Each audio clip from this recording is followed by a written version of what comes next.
this is the first time we're doing a game review. Yeah.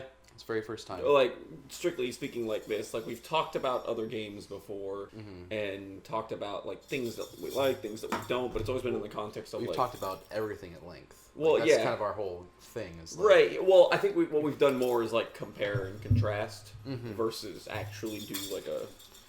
Yeah. This is just the thing. Yeah.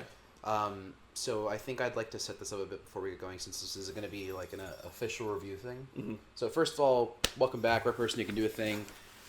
We're doing a review of Mass Effect Andromeda. I'm Chu. This is Serge. You both know us, hopefully, by this point. Hi. All two of you. Hi. Hi. So to set this up, how long have you been playing games? Let's see. Right now I'm 28. My mom was playing the NES while she never played video games before she was pregnant with me. So I'm playing for 29 years. Perfect. My parents both played video games while they were pregnant with me, and whoa, your dad was also he was dick pregnant with me.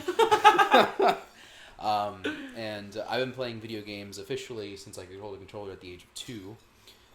Been getting my ass beat at Super Mario Kart on the SNES since I was 3. Get wrecked Tetris. Get wrecked Tetris. That too. Oh my god. On top of that, I would consider myself like fledgling video game designer to some extent. I got experience in design, animation, concept creation, all those sorts of things. So that's kind of what I look for in video games. And I'm just a shithead. So well, no, you've got a lot of experience though. Like you, yeah, that's true. You're very much so a story-oriented person. Yeah, that is very true. You were a history major. You've written a lot. Yeah, my currently. Yeah, my I guess big thing is I'll put up with mediocre gameplay for a fantastic story. Like. And I'm on the totally opposite end of that spectrum. I will not put skip up with all cutscenes. Any story. Maximum skip. If at all possible, just like delete the cutscenes straight off the disc. Don't even give a fuck. But just give me the raw. And to set up one last thing, I played 2 hours of Mass Effect 1, and we together played 45 hours of Andromeda together, and those are the only two Mass Effect games I've played. Right. And you've 100%ed every single one, except for Andromeda. Yeah, because I haven't finished Andromeda, but yes. Yeah. He has destroyed all the Mass Effect games to their completion. Yeah, I actually happened to find a little quiz earlier that was like, do you remember these 25 Mass Effect 1 NPCs? And I absolutely wrecked it. I was just like, yeah, of course I remember them. Every single one of them. But it was like easy stuff like, do you remember Garrus? I don't play those games. No, all of them. Actually, I would say like 5 of them were actually like pretty significant like story characters, and then the rest of them were like side quest people. Oh, really? That could easily have been missed, and I'm just like, I know you. So essentially what we're going to be doing is we're going to talk about the game for a bit. I like doing number ratings because I think it makes sense. I like breaking things down and then giving those ratings based on that. That's how we did it for the film review that hasn't come out because me and Ollie can't get together anymore. We need to just like work on that to do film stuff. But I break it down to pre-production, production, post-production. Okay. Those are the 3 things I work on. So pre-production is things like how they want to make the game script-wise, the concepts that are being put into it. Okay. During production are time management, which I think is different than it would be for film, whereas film it's like actual cinematography, actual directing. In games it's more like directing choices, time management, and choices they made on the decisions that they did for the pre-design. And then post-production would be like advertising, replayability, finishing touches, animation kind of goes in production, but it also kind of fits in post-production. Yeah, I would say, it depends. Yeah. So that's how we're going to break the game down when it comes to numeric scores. Okay. And then we'll kind of discuss our way through that also. Yeah. So it'll be like the first half is kind of us discussing about the game. Overall, like about the raw, everything. Exactly. And then we're going to like really break it down and like talk about how we feel about individual things. Yeah. So first off, let's just kind of go ahead and say it. How do you feel about Andromeda? I overall like it. I can't honestly say that I overall love it, but I do like. I'm glad I got it. Like I'm glad that I got it opening night. Like all the things that went into it, I'm very glad about. Okay. I'm glad that the company saw fit to like do patch work to it. Like I would say like probably it was like 2 weeks after launch. The like a bag or something. Give me one of those pillows. Yeah. Sorry. Yeah.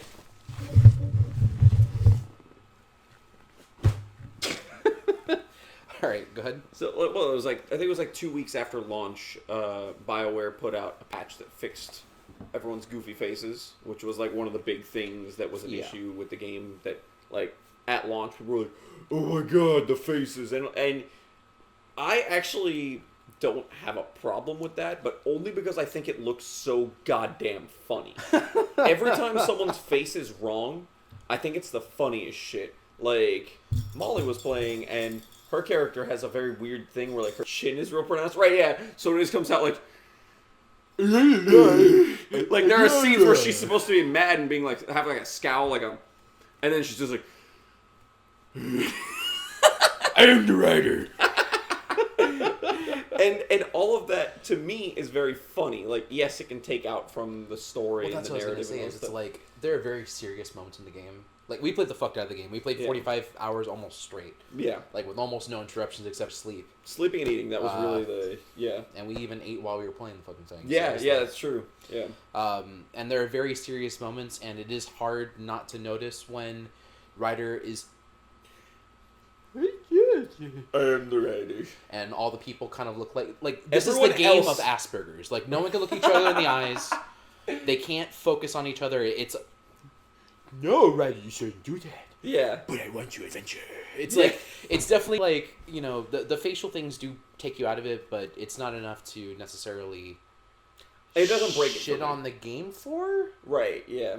I think that goes into probably the production category in terms of like time management and prioritizing. Like absolutely. How are you going to put out a game that has like a AAA game that has things that look like that? Like really that should have been worked out like well at some point well through production. Well, that's the thing is like BioWare has always come off as the company of the people almost in a way. Yeah. Where like the stuff they do is based around franchises that people love. Yeah. They're always like working towards making the fans feel better, and it almost kind of makes them feel like even though they're AAA, they're kind of indie in a way. Yeah. Which is kind makes of the them feel of it. Feel that way. But they are very much so a AAA company. Right, yeah. Yeah, and absolutely. That's my biggest thing is like they have a lot of money. They had 5 years of time. Right, and yeah.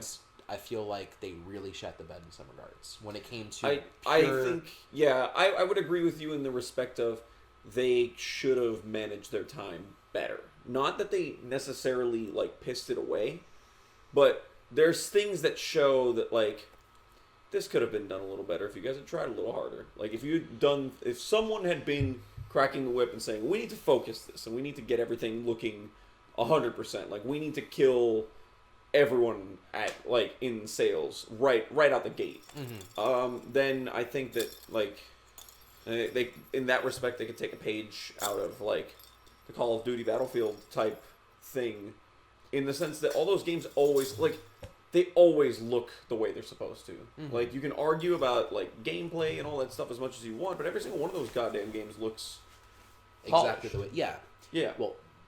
So something I want to bring up in that regard. So I listened to a podcast.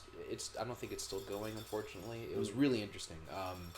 It was the lead designer for BioShock started this. Like he was a character designer, character modeler, and an animation designer, all that sort of stuff.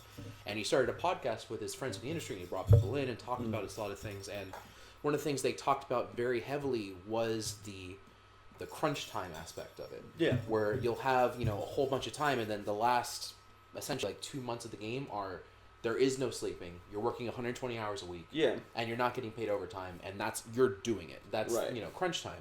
And a lot of companies are extending their,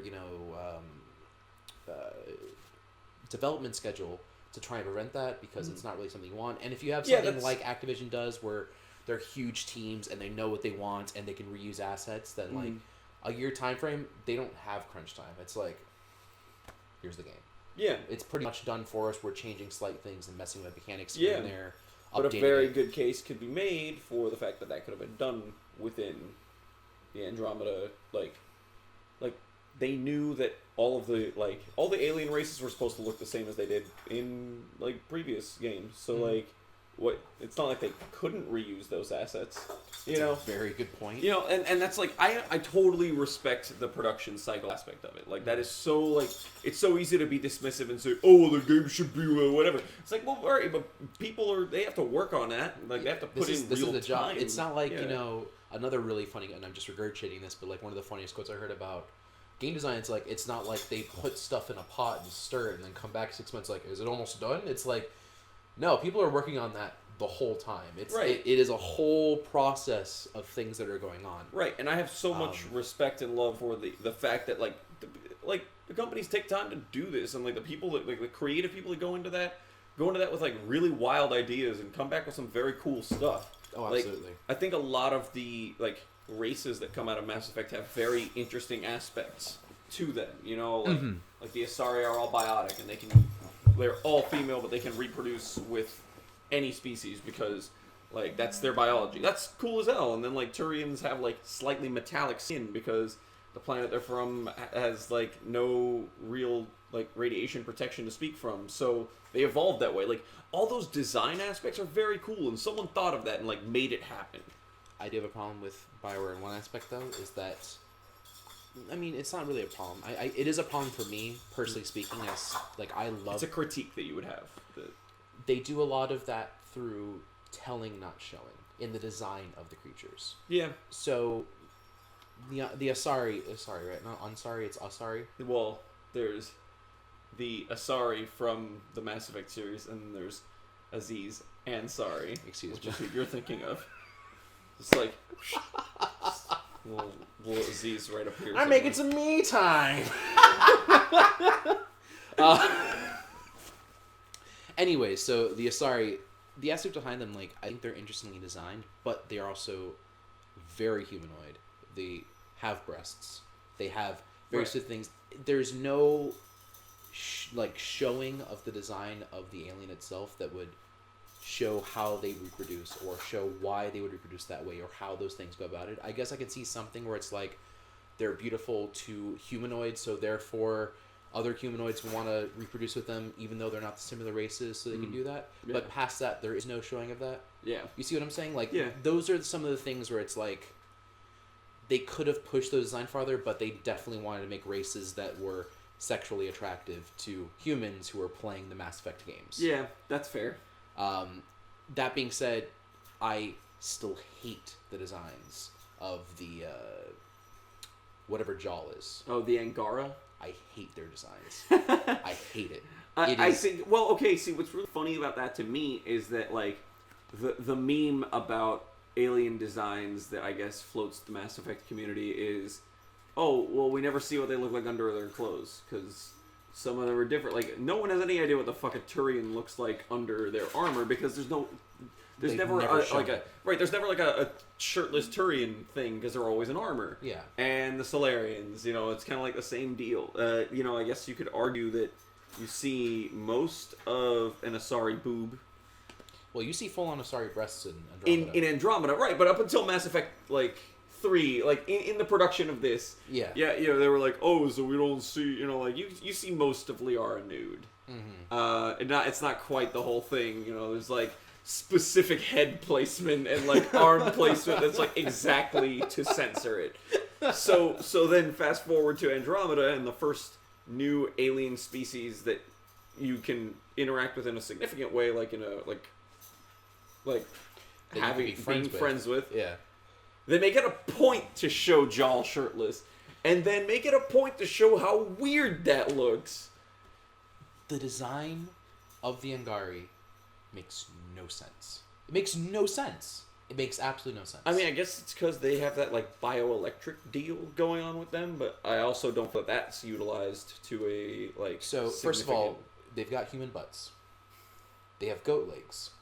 These are two things I've seen consistently in Mass Effect without playing Mass Effect. These are two things already. Yeah, a lot of those goat legs. Also, I don't know if you probably haven't noticed this, but most species have 3 fingers. Everyone except humans and Asari. Ansari. Aziz. No. Asari, Ansari. Asari, not sorry. Yeah, like, it's a weird thing that, like, everyone has 3 fingers except humans and... Except the most human-like alien species that you want to fuck, you know. Right, and that's kind of the point of that. Because I want to bone me some Natalie Dormer, but that apparently also isn't a possibility, which is another strike against Mass Effect Andromeda. Right, just like, how could this happen? But if you haven't seen the Angari nude, like, even if you don't want to play the game, or if you, whatever, it doesn't matter, look up the one scene that is Jaal topless. Why and do you tell them to look at, just put the picture on there? I'm not gonna edit this shit. I'm not gonna edit this shit. You fucking look that shit up. I'm not doing this is going up as is. Plus this is also going on the SoundCloud. People can't, like, we have a SoundCloud. Okay. So, like, we're gonna have non-visual listeners. Right, which means that for those that instruction would apply. Mm-hmm. But if you post the picture, look at it. And then, like, everyone who's listening on SoundCloud would be like, I can't look at it. I see what you're saying. So they knew they weren't able to look at it, though. Anyways, so the whole point is like, if you look at the design of their head and these things that come down, which look like the, what are they called? The fucking techie, or what are they called? The fucking thing that Ahsoka is. That's from Star Wars. Okay, Ahsoka's a Togruta. Togruta, yes. And but it also looks very similar to, like, Twi'lek Leku, which is like those, like, those head things, tails. Yeah. So they come down and they attach with the collarbones in a mess that can only be described as something they didn't consider tearing about, because there's a very simple function inside of ZBrush, and I assume they use ZBrush because every company uses ZBrush. Very simple function that everyone uses, and you press it, and all those little holes and tears and stretches you see disappear. They're gone. It's one button. Okay. The body of the Angari are, like, the least polished thing, and they specifically go out of their way to show them topless. Right, they went out of the way to show that situation. And they showed him actually completely nude in that scene. Yeah, you see his butt and everything. Yeah, it's all there. Full butt. And that doesn't fit, like, biologically with... Well, I think this comes in, too, because, like, you also see Liam in the same scene nude, and the people who modeled the human also has a very limited, idea of what proportions are. Because those pecs don't make no sense. Yeah, they were real flat and weird. Just, like, kind of oblong, and they stretch when it comes to... Because that's another whole thing with the rigging. Like, I guess what we're consistently saying is, like, the animation team was rushed. Yeah. They did not have the time to set the riggings properly. Mm-hmm. And the modeling team, even though they reused assets, which you can see they reused some assets in the game. Yeah. They didn't reuse them efficiently, and they didn't reuse them well enough to subvert my expectations enough to make things okay. Yeah. And then they went out of their way to show off the work, like, look how good it is, put it on the fridge, even though it's a C. It's like, I don't know. Get an A and maybe I'll put it on the fucking fridge. Like, right. You're not my child. You're not my child. Like, a lot of my problems with the games, and I would say Mass Effect games generally, even though I haven't played all of them, I've seen a lot of the design aspects. A lot of my problems come with the organic design. Nah, dog, your problem comes from the fact that you don't give a shit about the story. I enjoyed the story, because I was forced to. Because you were forced to. Because I was forced to sit that was down it. You were like, I story. have to learn about what's going on here. And I enjoyed it. Yeah. I've never once said I don't like Andromeda. I haven't. I never did. I said I fucking hated my experience with it, but I love the game. I think it's really good. The cognitive dissonance here is incredible. Alright, I think it's common knowledge that I'm very spurgy in a lot of ways. Yeah, that's true. And okay. It was more so that I was just like, I'm socially exhausted. I also think that by the end of our time playing, when we were on like that last mission that we did, and we were really just bloodying our head against the wall trying to complete it. And I think by that point you were just so mentally and emotionally exhausted that you were like, I fucking can't. And then somehow I just, like, powered through with, like, just so unbelievable, like, just dumb luck or whatever the fuck happened, and just, like, cleared the entire last mission in one go. And it was just like, he was just like, good, it's fucking done. It was so bad. We woke up the next day and, like, we started getting things there for the stream, and I just kind of, like, I had that, like, repression moment. I was like, I don't think I can do this today. Like, it just hit that moment, like, all of a sudden, I was like, But then but then we spent the rest of the day playing another BioWare game anyway. It was still BioWare. We still did our job. No, I know. No, but that's the thing, is that it comes down to the fact that I do genuinely believe BioWare as a company does fantastic games. Yes. Not just story, but also at its core, the game is fun. Mm-hmm. When we got in our groove in Andromeda, we had a lot of fucking fun. Oh yeah. With our powers, with the combat, with the squad, like all the laser facing. all the laser facing. Just like, well, that was the thing, is like when it came down to it, and you were fighting a big creature that was unique, it was insanely enjoyable. I loved every boss fight, every mini boss, everything. Insanely enjoyable. Yeah. When it was 100 dudes coming in waves. Yeah. It's like, fuck it, man. Like, I get it. You guys need to do that way. That way there's some, like, progression of difficulty, but, like, I'd rather just go from boss fight to boss fight. I mean, because you got to design those bosses so well. And I don't think you got to see me play an Architect, but you didn't get to play an Architect. And that looked really fun, too. But, oh my god, that was so much fun. Like, big bad boss just floating around, making life difficult. I guess my thing is, like, and we even said this in our gameplay, it was, you know, man, we've murdered thousands of Ket. Like, we've murdered thousands of Kets. Yeah. And all these guys that are obviously higher up in the ranks, it's like, okay, we're murdering Anointeds and, you know, all these guys that are essentially named creatures that are higher up. And my point is, like, those guys aren't hard enough, but they're hard enough in a certain way. Like, they're bullet tanks and they deal a lot of damage. Right, yeah. But they're not unique enough to, like, one guy goes invisible but still does a bunch of damage, the other guy doesn't go invisible but he's got a machine gun. Right, yeah. Well, I don't think I ever died from one of the invisible dudes.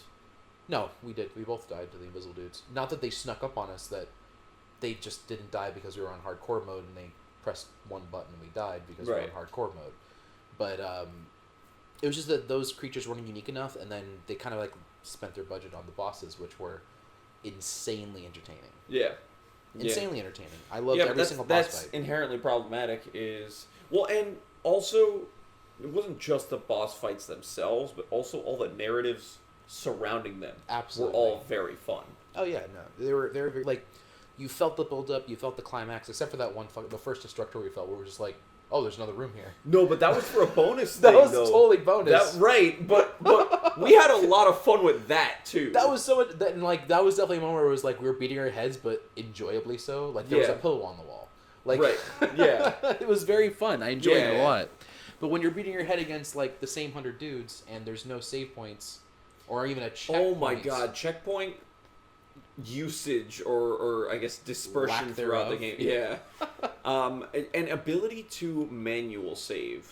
Like, I feel like in almost any game you play, as long as you're not in combat, you can manual save. And in this one, it was so restrictive on when you could do that. That's the thing, is, like, because I've played Dragon Age. Yeah. You can quick save in that motherfucker anytime you want. Yeah. Just quick save that motherfucker. Yeah. Do it. Yeah, because your life is going on. Like, that, I think, is like a legitimate thing about gameplay design, is that, like, we're not restricted by hardware anymore, like the way that the NES was, where, like, there was no reasonable way to save a game. So you made it hard because you needed it to be difficult to beat so that people would spend time on it. But that's not the case anymore. You can make a game hard and still make it possible for someone to say, you know what, I'm going to go up and get a sandwich, or go out and do something without needing to worry about, like, oh, do I have to, like, worry about what my console's going to be doing? Like, no, like... I mean, this may be speculation, but it almost feels like they spent a lot of time on very specific areas, and they put no checkpoints because they wanted you to stay in those areas longer, because that's where they had allocated their resources. Maybe.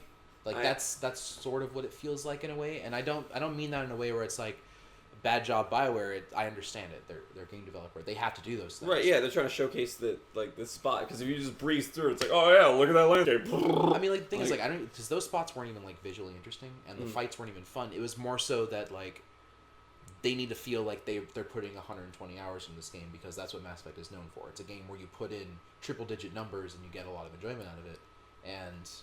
They already did that. The richness of every world. Every time totally we got to a world, like, holy shit. The social aspect was there, yeah. But the gameplay, you know what I'm saying in that? Like, they felt the gameplay was stunted more so than the social aspect. Yeah. Which is a theme for the game. I guess, but, like, padding it in that way seems silly because there's already so much to do. Like, holy shit, every time we got to a new planet, like, you picked up 15 side quests right off the bat. Forget about anything. Like, it was just like, every time you get somewhere, everyone's got this, like, laundry list of just like, hello, Pathfinder, could you work through this whenever you get a chance? And it was always scattered around the entire landscape, so I was like, all right, I'll be here for a bit. Like, we spent probably 15 of those game hours that we played on Vold doing missions in the snow. It's better than fucking Eos. Like, oh, well, I don't understand what you have against that planet. Like, whatever. This is just so, I don't know.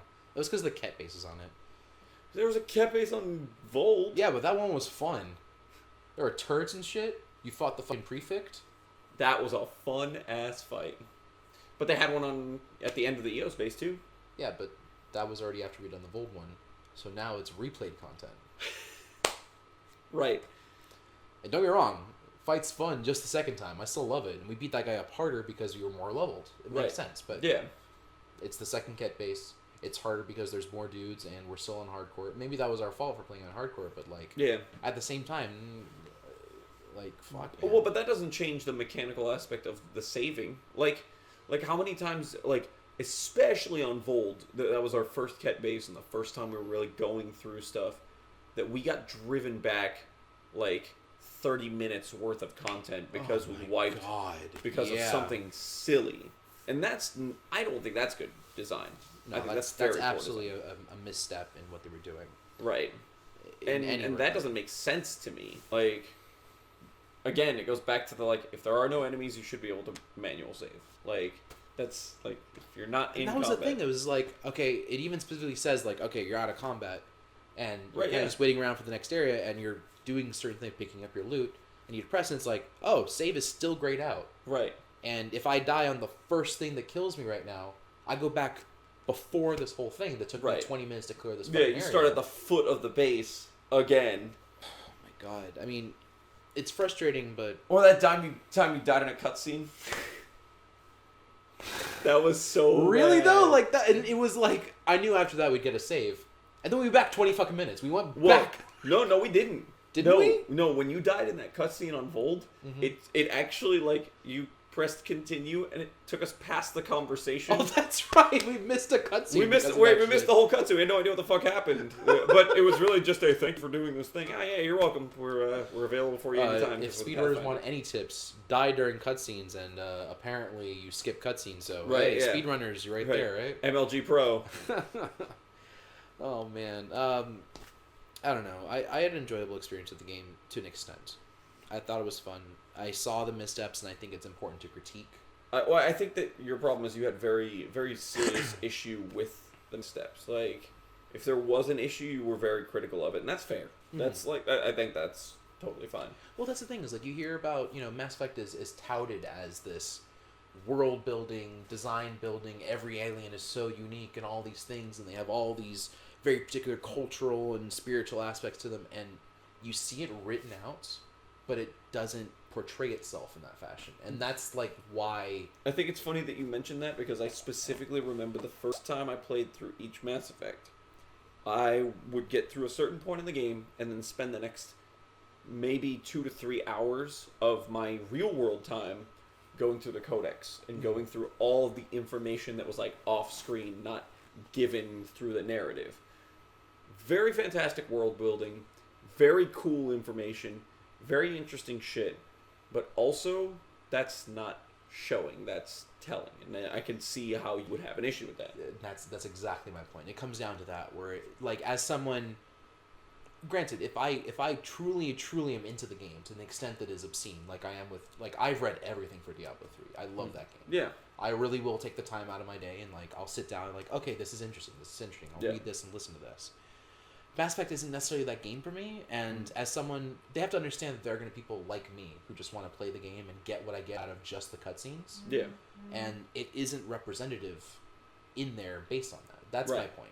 Yeah.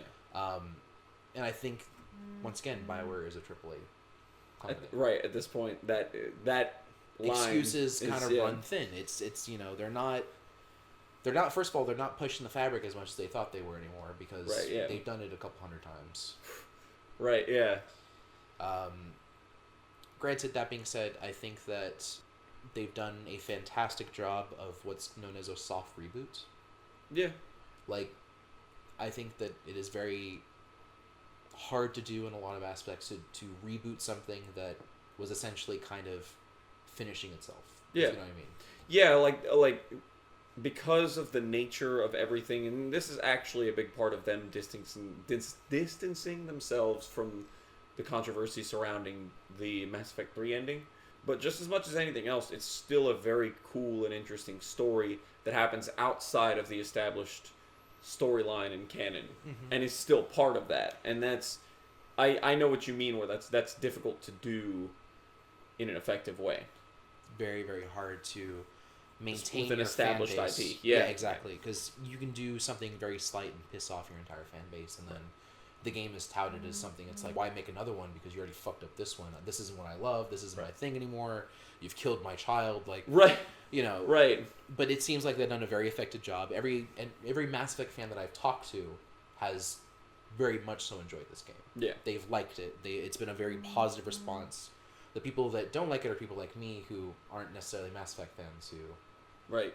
Which, from a business standpoint, if you're trying to like get more money out of people, then you need to appeal to a wider crowd. Like, you need to say, you know what, like, we already know that we are good at story, so... I don't even mean it that way. What I'm saying is, like, people like me who aren't fans of the series who are coming in now, who will be very quick to blame BioWare for messing up visual cues and messing up models, whereas your type of people who are like, who followed Mass Effect forever are willing to subvert that ideal of like, okay, maybe the visuals aren't perfect, but this is still the Mass Effect world that I love. I also played Mass Effect 1, which had a lot of people looking very, very strange, and still like the game. And I would definitely still say that's the weakest game of them all, like, far and away. But it wasn't enough to make me dislike the, the story was interesting enough for me to say, I want to see how this unfolds, and I'd love to see how they improve on the designs, because the game didn't have fantastic, like, design. I know you only played very little of Mass Effect 1, but I can also tell you that playing that game from start to finish, even for me, being an avid fan, is kind of a chore, because the only reason it's not a chore for me anymore is because I've done it so many times, and I have a bunch, like, they did a really great job of, like, New Game Plus gives you plenty of bonuses. So, like, I've already gotten to the point where no matter what console I have enough bonuses on there where I'm like, yeah, I can just, get rid of it. Just be done. Yeah. Right, yeah, I can go through... I can not worry about the gameplay mechanic of it and just go through the story parts that I want to do. But I don't know that was done in the same way in this one. Like, I know that the New Game Plus in this is very good. But I don't know that in the sense of, like... I think that there are gameplay aspects of Mass Effect 3 that I like better than Andromeda. Oh. There are certain things... the way that they work in combat that I think are more effective than they are in this one. Do you want to elaborate on that? I wish I could explain exactly what I mean. I guess I noticed it most during multiplayer when I was just running around doing stuff that I felt like as much mobility as they'd given, I didn't feel as fast as I did in Mass Effect 3. I don't know if that was done purposefully for any purpose, or to achieve any end with it, but I definitely noticed the idea that, like, I don't feel as fast as I used to, and that's a weird feeling. Like, certain button mappings are different, certain things don't work exactly the same way, so when I picked up Andromeda and started playing, my mind reverted to playing Mass Effect 3. And a bunch of things that I pressed on the controller didn't do the things that I expected them to. So from a game that is technically a sequel to something you've already played, they move the trigger button on you. I mean, they didn't do that in this, but if they did, that would be something where you're like, huh, why would you do that then? You know? Well, as far as I've heard you describe it, Mass Effect is very much so an evolving game where every game they change something. Every game they move something around, or they try and improve on the formula. Yeah, they've consistently... And I think there's a lot of things of combat in this game that they did very well. Like, in the single player, having profiles that you can switch to and say, alright, you know what, this situation, I'm fighting a bunch of small enemies, light enemies that I can manipulate easily. I'm going to switch to a biotic build. And then start boop, boop, boop, boop, boop. And then you see the heavies come out, and you're like, all right, well, you know what? I'm going to switch to a tech build so I can break down their shields. And then the shields are gone, so I can switch to a combat build and just gun them down. Blow them up, yeah. Or any combination thereof. Like, you can do whatever works logically and well for you. But in the multiplayer, I feel like because of the way the multiplayer is, the only way to do that is to switch classes. And when you switch classes, you, like, especially we were playing at launch, nobody had any weapons. Nobody had any items. Don't have anything. Right, everyone was walking around with their dicks hanging out, just kind of like hoping for the best, hoping you got a decent squad that knows to stay on the objectives. Pretty much. And not stand on the fucking respawn. Oh, that's it. Yeah. Right, yeah, when it's just like on the evac round, everyone's just like, let's all stand here. I'm like, oh yes, I would love for enemies to come from every direction at us for the next 2 minutes, so endlessly. Ridiculous. That would be exciting. Oh, what's that? 3 dudes that can blow through cover at the same time coming at you that won't die no matter how much you hit them? Lovely. Including 40 guys that I'm just glad run you around. have the mobility to deal with this. So ridiculous. Yeah. No, I guess that's reasonable. I mean, playing the game, I thought the combat was efficient enough. I mean, granted, we were playing something that I'm very used to. We were playing sniper plus hit buttons build, which is... That's also my shit. Yeah. So that worked out well. Like, yeah, you know, like that... It's something that made sense to me. It still didn't feel... it felt repetitive in a way, but in a good way at the same time. Yeah. Like, it's not something where, like, man, that was some great gameplay, but gameplay was solid. Yeah. You know, it felt like it was well thought through. Mm-hmm. There was no moments where I was like, I mean, yeah, there was a couple bullshit moments where, like, a guy with a shotgun 40 miles away would hit us with one knob, and, like, but that was also because we're on hardcore, but, you know, like, there's certain things like that where... But that still doesn't seem quite right. Yeah. Like... I don't feel like there were a lot of moments where all of a sudden something would happen that would just be obviously a glitch or broken that wouldn't make any sense to me. It was like little things that, okay, that's a little unreasonable, but I guess. Well, there was that one time we jetpacked through the wall. That was fun. Oh, there was that. That was great. We fell for the world once. That was pretty fun. Yeah. That was really funny, actually. We just tumbled for like a good 2 minutes straight. Oh, there was the time where our character like started having seizures over and over again. Oh my god. But see, that's not even that uncommon for BioWare games. I have this really great video that I took, I've shown it to you, of me in Inquisition, where my Inquisitor just got stuck just doing this, like... and, like, it was just silly. It was for no reason.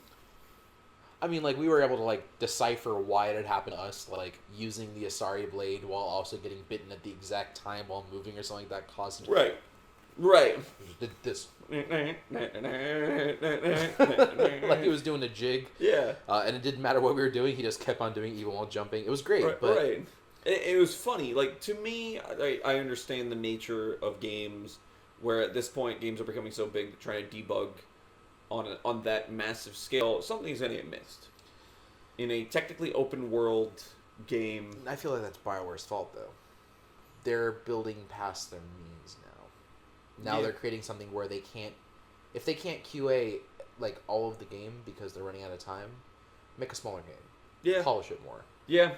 That's a fair thing to say, where you should make a judgment call and say, you know what, this is going to be what we do. You could have, like, literally gotten rid of, like, one entire planet and used that time to focus on other things. Speaking of an entire planet, all of the entire planets, the galaxy map, oh my god, left way too much to be desired. One of the first things that they patched and announced in the patch was the ability to skip travel between planets in the same solar system because they'd made it take so long, and it wasn't a problem that the previous Mass Effect had. It's had. about 12 seconds per each travel of between planets. Right. Which doesn't sound long, but it's a long time when you're traveling between 9 different planets in one galaxy, then moving from that galaxy to another galaxy. And then especially even more so to find out that none of the planets in that galaxy had anything worth doing, exploring, or rewarding in any way. There were 2 galaxies that had no asteroids for anything,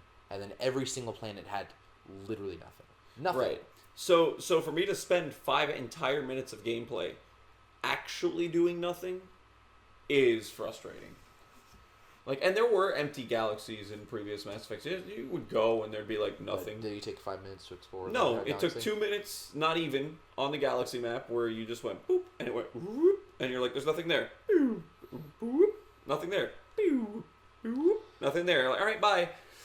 Bye to the next galaxy, right? Yeah. It's like, all right, cool, but when every little thing is that way, and then there's no changing it, and it's just it drags on, and the only thing that you're getting out of it is like, oh, this planet is hot, so they said a thing about it being really hot. Right. I guess they paid some writer to spend some time and like write some. Oh, this planet is 307 degrees Celsius. Right. Go. Right. And then some planets even like match what they were supposed to be. Either it was like, this planet's 9,000 degrees below zero. It's lush and green. It's like, why is it green from the atmosphere? Right. Yeah. There's no gas here on it either, right? It's not atmospheric. It's just below zero. No, it's zero. just a rock. It's just a rock. It's a green rock. It's a green rock. All right, cool, dude. No, nothing on that planet either. Like, there's not even elements to make it green. All right, cool. Yeah. Bye forever. Yeah. An actual bye forever, though. Oh my god. I feel like, you know, I enjoyed the game more than I complain about it. But the complaints that you have are still very much there. Yeah. Yeah. Like, I feel the same way about La La Land, which we'll be doing in a future film review, where, like, I love La La Land. I love that movie. It's a great movie. It's a 9 out of 10 for me. I don't give many 9s. But there's one scene that fucks the movie for me. That is the scene that takes that... And, like, it totally takes... Like, it's the one scene where, like, yeah, I remember a certain song and everything, but, like, that one scene is embedded in my mind exactly as the scene happens, and it pisses me off. There's just one scene... and it won't get out of my head. Right. And it doesn't ruin the movie experience, but it's like there's the glaring mistake. Right, but you can pick the thing that's wrong with it. Not to say that I think Andromeda is anywhere near a 9 out of 10, but I did enjoy it more than I'm leading on. Damn. Rude. So I think we've hit the point where we should be doing our breakdown section. Okay. So let's talk about pre-production first. Okay. So we're both going to give it 10s on scripting. Yeah. Absolutely. Yeah, that's the thing. Like, if I had $1 for every time Liam was my boy, Liam, your boy. Like Liam, and that's the thing. All of our characters, we had nothing but praise for every single character that showed their face on the screen. Like, as a matter of fact, just like if Ryder was the weakest character on the cast, that still doesn't say anything about the cast. That's actually something we said multiple times, and I think we had talked about that at all, is the characterization of the characters. Like, Ryder has zero personality. Like, Shepard is like Shepard. Right. Well, but I think the thing with Ryder was the building over time. And, like, we noticed that the first time Ryder's got a staff meeting, it's everyone's just like, yeah, whatever. And Ryder's just like, please? Like, totally unaware of how to lead a team. Right, like, yeah, yeah, and the development of that throughout the game is meant to be... There was, like, one disconnect that I had. Like, there's one disconnect. And it's still my favorite scene of the game that we played, where we were like, and you told that motherfucker, like, the whole time, when he finally says fuck, but, like, it's such a disconnect, because, like, the whole time it's like, yeah, guys, we're going to adventures. Yeah, right, it's gonna be great.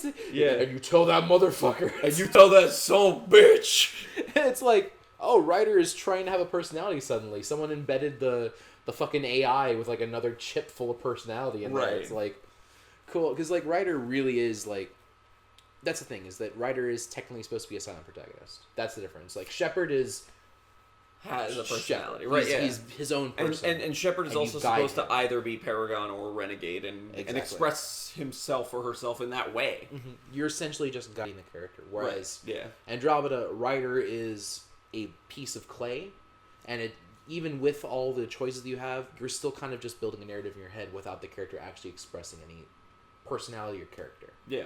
There's nothing that leads him down a path that would make you feel like he's this way or that way. It's just simply like him saying things, and those lead to other actions. Yeah. Like, even on the, because I pressed the love button a lot more times than you would have liked me to. And even then, they're just, like, totally out of character, where he's like, yes, I am the writer. But you can call me Ryder. And it's like... Right, yeah. Cool, dude, all right. Absolutely. You know, every time you did something that was slightly emotional, there was a disconnect in his character, which is fine. I don't have a problem with that, but it is easy to say that Ryder is like such a throwaway. I don't care. Right. You know, yeah. He's whatever. He's the embodiment of us being able to fuck alien bitches. That's right. Yeah. He is our vehicle to drive through the game. Meanwhile, you've got Jal, and you've got Liam, and you've got Cora. Right. And you've got Vetra. Yeah. My girl. And you got Natalie Dormer. Right. Yeah. Who are all like fantastically well written characters whose personalities come together in a very interesting fashion consistently. Right. Yeah. They're well written. The voice acting is right. Yeah. I love the voice acting. They interact so well with you and among each other, and that was something that they were really exploring in Mass Effect. It started in 2, where certain characters had conflicts with each other. Like, they had very disagreeing ideologies. You had Tali, who was the tech expert, the Quarian, and who hates Geth, and then you got Legion, who was your Geth party member. So they immediately had conflict, and it was really heavy. And then and before you go on your final mission, you get put in a situation where you have to like pick a side. But if you've done enough legwork, then you can calm them both down without pissing either of them off. Okay. And that was kind of like part of that choice aspect.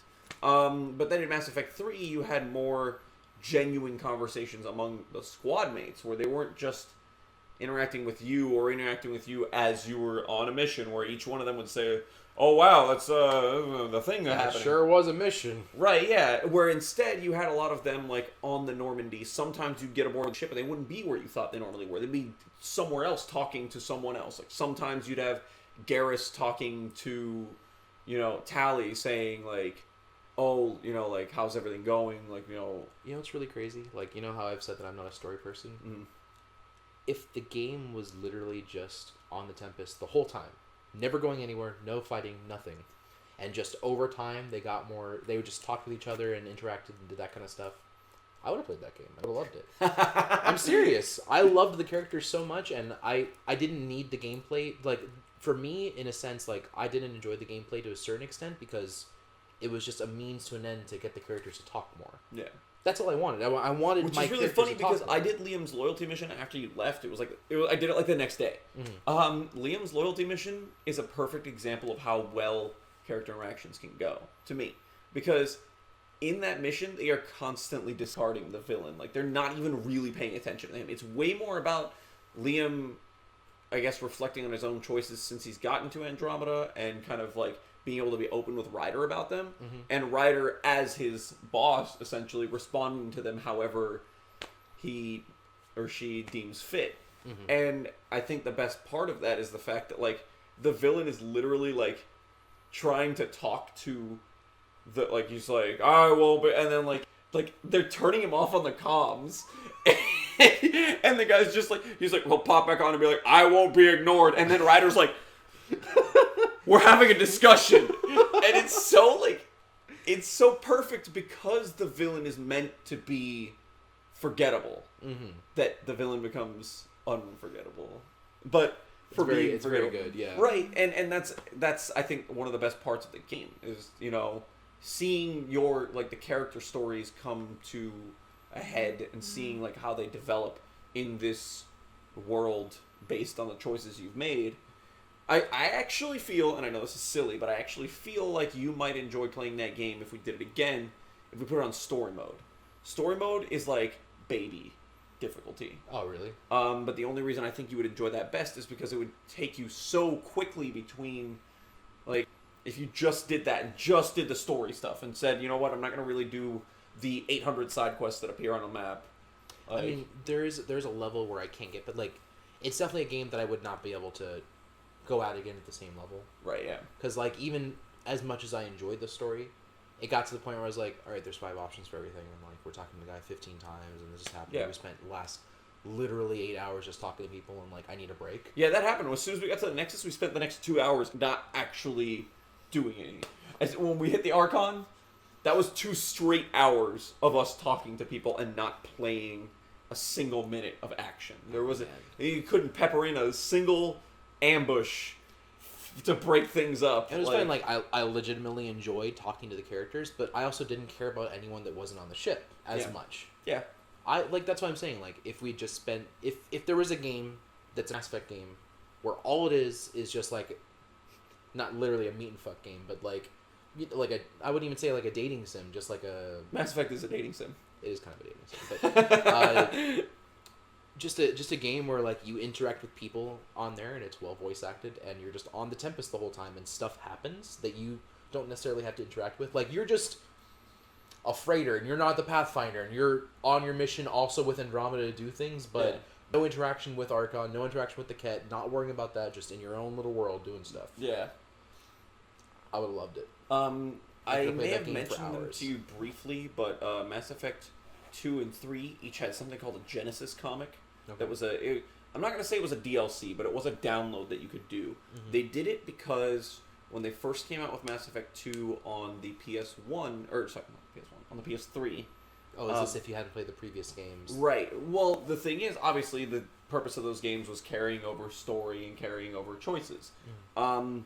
But there was no way to carry over certain choices, which actually it wrote you into a corner on certain things throughout the games. Like, certain characters had to die, whereas certain characters you had to choice depending on what your choices were throughout the game. So they did these Genesis comics that briefly summarized what the previous game was about, while letting you make some choices. It still restricted you in certain ways, but you could choose the major story things that happened. Mm-hmm. You know, so if you wanted to play it like, if it came out the same, it came out the same. But you didn't have to have it come out the same. You could do whatever you wanted. And it let you make those choices without having played that game, because at the time Mass Effect 1 wasn't available on the PS3. I mean, they fixed it after the fact. Mm-hmm. But they also ended up, as a result, doing the same thing for Mass Effect 3, where they had a Genesis comic where you could, like, it was shot in, like, a comic book. Oh, really? Like, yeah, the appearance of everything looked like it was a comic book. They would flip pages every time every time you made a choice, it was like, all right, we're on to the next page. And it was another part of a comic book. Gotcha. And it was very cool. I really liked it, and I feel like that would be, like, if you could get, like a 3-hour version of that, of Andromeda, mm-hmm. 10 out of 10. Probably. Probably. I'm not gonna lie, probably. Like something that'll give you a little bit more character depth and let you, like, really get the feel for what each character's doing, but didn't make you do anything at all. You just made the choices, because that's ultimately what the game boils down to anyway. So. Alright, so scripting. Yeah. We'll move to, because I think that, relationships and all that kind of stuff fills into characters for scripting, so that's just what that is. So I'll just describe that category. Scripting is going to be like, all the choices that come in the game via writing. Right, yeah. Design aspects. I want to give it an 8 or a 9. I actually still want to go pretty high on the design aspects, because every time you see a race and you see their stuff, it looks like it's supposed to. They establish a tone, and they keep that tone throughout in all the things that pertain to those things. So anytime you see something Remnant, it looks Remnant. Mm-hmm. Every time you see something Angaran, it looks Angaran. Like, all of those elements they fit the tone that they're supposed to. All of the environments are pretty beautiful, and all the worlds have their own unique feel to them, and it's all correct. I think that some of it could have been done a bit better, but I don't think that it was done poorly, and I think they did a good job of following through on the choices they made. Well, I would actually probably also give initial design a high praise as well, because this is not talking about the actual execution. This is simply just what they intended. Okay, yeah. And I feel what they intended... In terms of, like, concept art? I feel like their concept art was probably very beautiful. Yeah. I like the idea of the Remnant. I like the vaults quite a bit. Mm-hmm. I enjoy the world building, all the world design, all the fauna and flora that are around. I enjoy it all. Whether or not I think the execution is done properly, and the execution will probably be very low for me, but the design aspect of it, probably a 7 or an 8. I think it is beautiful. So I think it is well done. I think we'll split the baby on this and say an 8. An 8 I think is reasonable. Yeah. All right. Yeah. Let's see, pre-production. What else do we have in pre-production? That's more or less it, don't you think? Just pre-production, just that way? Yeah, because if that's like, I guess the only other thing I would put in that is, like, follow-up on, like, previous existing things, like, in terms of, like, what are they carrying? Building. Right, yeah. And I think that was done not only very tastefully. Here, but Right, but I think it was done very tastefully. I think it was done very subtly. There's a couple things that are like nods to certain other things, and you're like, oh. See, like on the as you explore the Nexus more, there's a little bit of a like murder mystery that happens with Gian Garson, the founder of the Initiative, and it's very like, oh, like the whole line that you're fed is like, oh, she died with the Scourge or whatever, and then as you explore, you're like, someone killed her. And it's like, ooh, mystery. So I didn't tell you this, but there's a fourth category. Okay. And the fourth category is special allotments. So this isn't something that we can necessarily add to every game. But this would be something that's special here. So like I said with the soft reboot thing earlier, that would be like extra points for doing a very good soft reboot. Yeah. So this would be in the specialty category. Okay. All right. So we'll just throw some bonus like points in there. 1 point for soft reboot. Right. Yeah.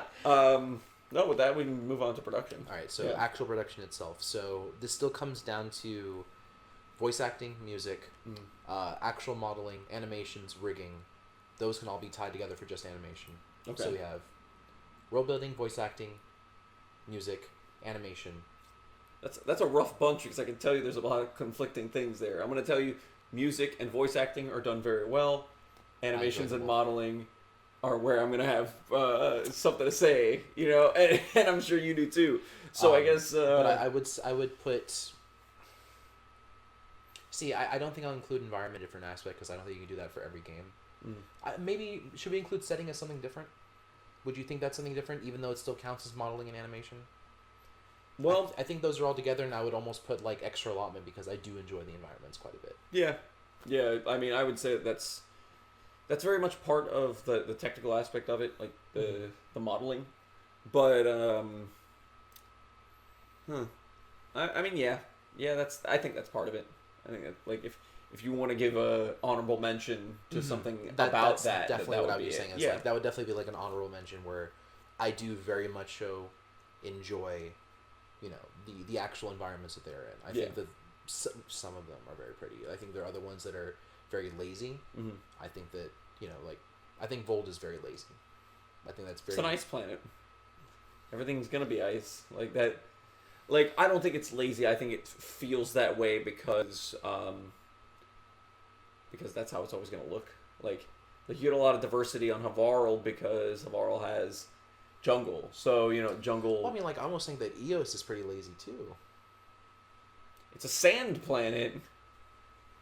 Okay, don't make two of your planets. Like, you could have also, after the things happen, like, started seeing construction that is interesting. You know what I mean? Yeah, that's fair. And like, the buildings there could have been slightly visually interesting, or the things inside the buildings. I would actually argue that is an overall design choice in terms of they want this to probably be another trilogy.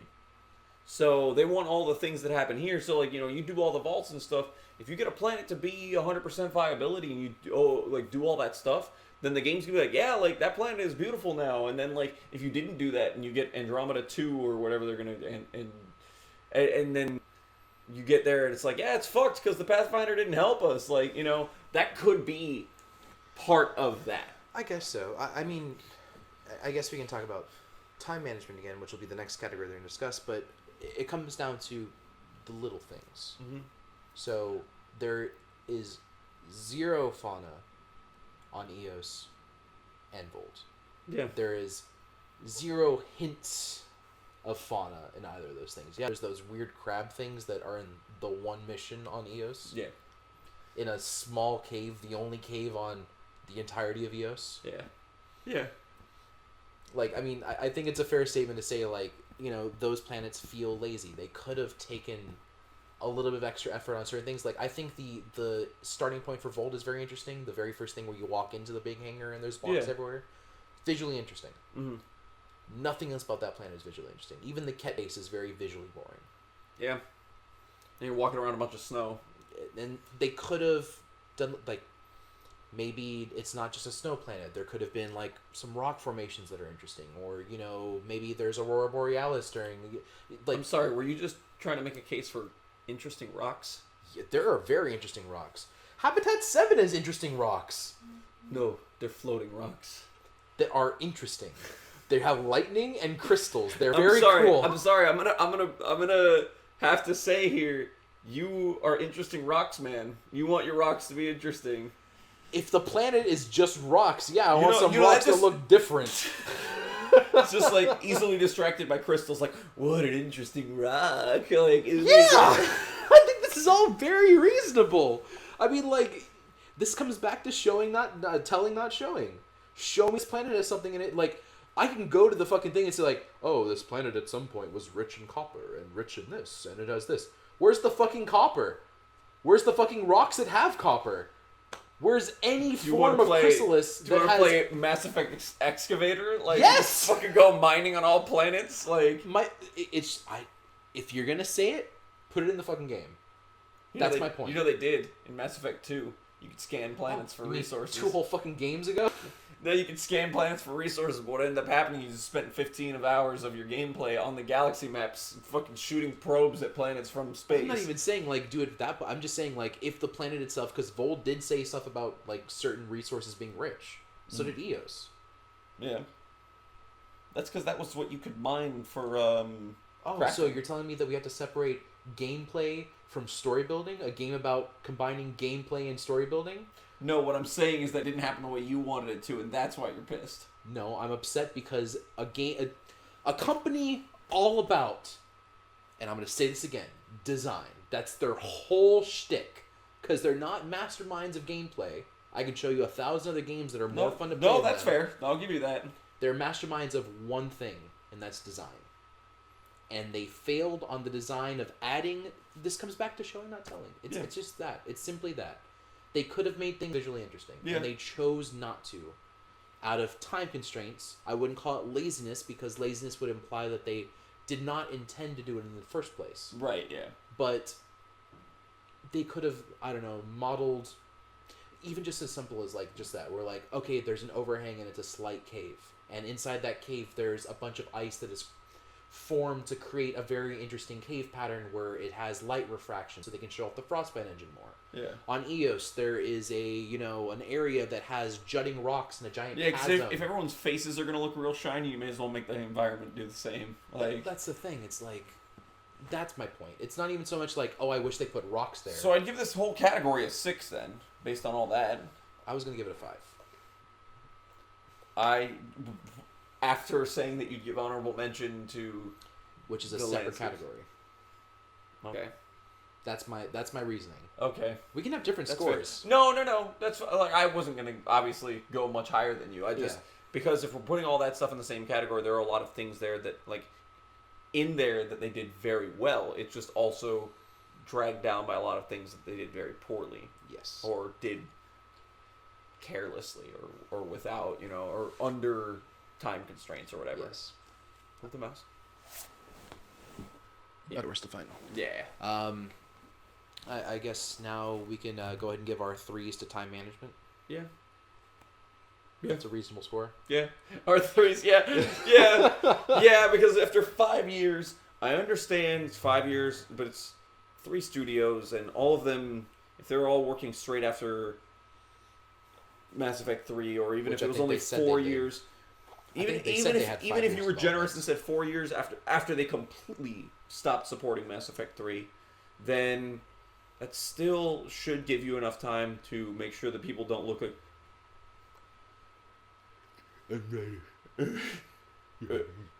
Remy Pathfinder. Fuck me, Cora. Yeah. So, yeah, I think that's a really They had score. time, and they managed it. So... Based on that, I'll give them a 3. Yeah. What did we give for music and voice acting? Those are separate categories. So I think I would give that a solid 9. Yeah, I was gonna say that's 9. a solid 9. Yeah. Music, it didn't stand out to me, but I think it was solid for what it was. Well, I also have listened to the Andromeda soundtrack on Spotify, and that is beautiful. I love every song on it. Like, so 8 or 9. Oh, 9. 9? Okay. Yeah, I give it a 9. That's fine. Yeah, I'll take your word for that. That's fine. Like during the gameplay, I'll take your word for that. It's just, I enjoyed what I heard, but it wasn't necessarily something that stood out to me. Right. Yeah. There are soundtracks where it's like, this soundtrack is amazing, which I would give like a 9. Shadow of the Colossus was a very outstanding soundtrack, and this was maybe not quite that, but still very good. So then maybe like an 8. I mean, that's on you. I would still give it a 9. Would you still give it a 9? Alright, I'm going to give it an That's fine. I think that's fine. So what did we discuss? We discussed time management. We did design, music, voice acting. So those are all production. Yeah. All right, so let's go to post-production. Post-production, okay. So we have advertisement, mm-hmm. Which I think was done reasonably well. Yeah. It was competent. It was competent. I would say that I guess trailers fall under advertisement, but there's, like, in the, like, month leading up to Andromeda, they were releasing trailers that were themed towards certain things. Like, they had a combat trailer, they had, like, they had a multiplayer trailer. They had trailers for different aspects of the game and marketed those things. I think it did a really good job because every time I watched one of those trailers, I was like, it's lit. You know? Well, as coming from someone is like, you are very much so a Mass Effect fan. Yeah. So anything Mass Effect would give you a raging boner. Yeah. I thought they looked like there weren't something like, oh yeah, Mass Effect's coming out soon. It was like, all right, that looks fun. Yeah. Like, even when you showed me the thing where the initial trailer where they were in the vault, which is what we've come to learn, it was inside the vault. Even then, I was like, oh wow, those light engines look cool. Yeah. Yeah. I feel like for Mass Effect fans, they'd probably be a lot stronger. And I'm not saying they're bad, because I think their commercials are still fine. Yeah. The funny thing is that they spent more money on the effects before they start showing actual gameplay than the gameplay. Yeah. So you'll see the effects, and they look like whoosh, whoosh, yeah. And then it cuts to, like, the characters talking. Yeah. Right. And it's like, oh. And then it cuts back to, well, if you look, yeah, Andromeda. Right. If you watch some of the trailers for Mass Effect 1 and 2, you'll be like, yeah, their quality has gone on significantly, but that's probably not saying very much. I would say a 6 or a 7. I think it was competent. I was gonna give it a 7. I think it was competent. Yeah. Not outstanding. But like, they did a good job. They, like, recognized that, like, viral marketing is a thing, and they went through the trouble to make sure that they were putting out content consistently. Definitely. Like, leading up. So I think that was done pretty well. Yeah, no, I can agree to that. I think that's solid. 7. Solid 7. Solid 7. I think that's fine. What else goes into post-production? I guess, I don't know. I guess patching, because patching and Q&A were the two other things. Those are the two other things I was considering. So I think their QA was not so great. There were a lot of glitches. Yeah. So I'd give them a 5 or a 6. I was gonna give a 5. I think that's reasonable. Yeah. But I would give, like, their follow-up team, the patch team, I'm gonna give them a 9, because they identified the problems that there were and moved to address those specific problems immediately, and have done a good job of that since then. Like, okay, I mean, like, would you say it like fix the problems to the point where we would take that 5 we put in design and move it up? Debatably, I would say that, like a 6. Yeah, I would say it'd move up at least a number score. Okay. Because, like, things like like people's faces being tired. Actually, you know, that'd be a really interesting way to score that, though, because I think that would be considered like an update section. So, like, if we were considering, like, Diablo 3 has had many patches that have updated the game. Yeah, but that's post. Yeah, no. I'm not arguing that. What I'm saying is, like, an interesting way to consider that is if there was a section that had a lower score and the patch team did a thing to maybe increase that score by a number. Yeah. Standard is 5. We increase that number or lower that number based on that. So a 5, they increased potentially the face the value by, of it, by 1, so they'd be a 6 also. Okay. That makes sense to you? you? Yeah, that's fair. Mm-hmm. I think that's really, really fair and balanced about that. Mm-hmm. Do you have anything else you'd like to say about it? Any other special recommendations? Because I know we said environment, and we said the what was the other one? We give a special point for something else. Like, well, no, you said environments. Oh, I said like, I don't know if I remember. Yeah.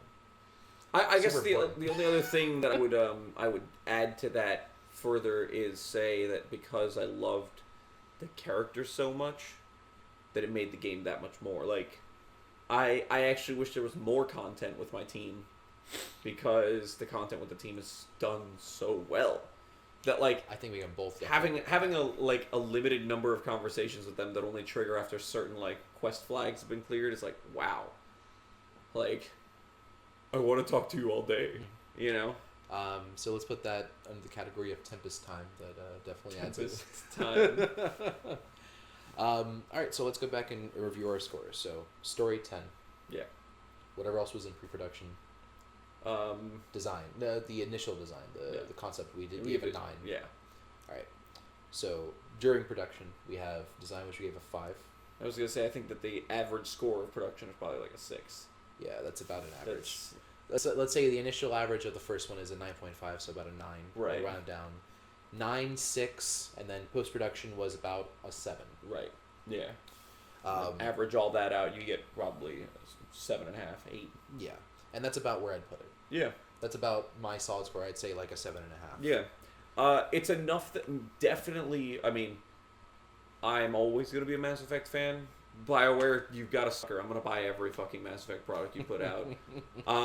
But even that notwithstanding, I'm still very excited to see where this world builds to.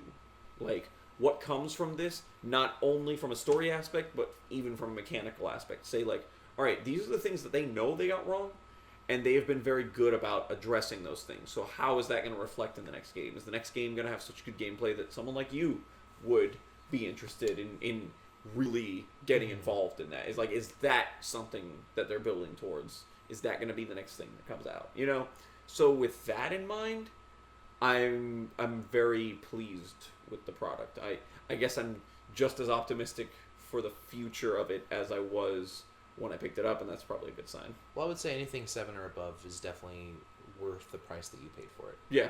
I think that's reasonable. A 6 is where it starts getting questionable. Right. And then it depends on the price. And then anything below a 6 is like, did I waste my money? Right, yeah. So, I mean, yeah, no, like, a 7.5, 8 is respectable. I feel that what we got out of it was definitely worth the money you spent, not I. That's probably a fair assessment, too, though. Like, it's worth every penny you spent on it. Sure. I might have bought the game. If I had the money, I might have considered buying the game, sort of. The multiplayer still seems fun, but... Right, yeah. Like, I would be glad when the price drops for you to pick it up so that we could all multiplayer together. Like, that would be a lot of fun. That'd be very fun. Yeah. I'd enjoy that. Well, we've been talking for about an hour and 10, so I think that's going to be a wrap-up right there. This is our first review, which was kind of cool. Yeah. Absolutely. I want to do a couple more of these. I think it'd be fun. Mm-hmm. Maybe we'll mix up the formula a little bit. We have a really hard time reviewing games like this because we very rarely have played the same games, which is very cool. I love that. I like. I love that in like the 5 years that I was in Tallahassee, we went diverging paths on gameplay like that, and that's beautiful. There's so much experience. You fill the parts of me that are missing. That's beautiful. You fill all the mech in my heart. That's exactly that is absolutely true. I'm Giant Robot Man. Like, holy shit. Oh my god. Yeah, no, it's a very rare opportunity that we actually get to do that. I'd like to see if we can start doing that a bit more often. Kind of really go at it with newer games. I think it'd be fun. Mm-hmm. We have an idea for a review idea that we still need to do. Yeah, definitely. that's true. That's true. Perfectly reasonable reviews. Perfectly reasonable. So be on the lookout for that shit. That's gonna be great. We have a Twitter, at PersonWCDAT. We have a Patronus, patreon.com/PersonWCDAT. We got a stream, twitch.tv/PersonWhoCanDoAthing. Oh, is that one the full? That's the full. And then so is our SoundCloud, which is soundcloud.com/PersonWhoCanDoAthing. And that's where this will also be uploaded. So make sure you check out some of our other podcasts. We do one about DBZ. Yeah. We did one about anime that he wasn't a part of that was still pretty fun. So, yeah, man.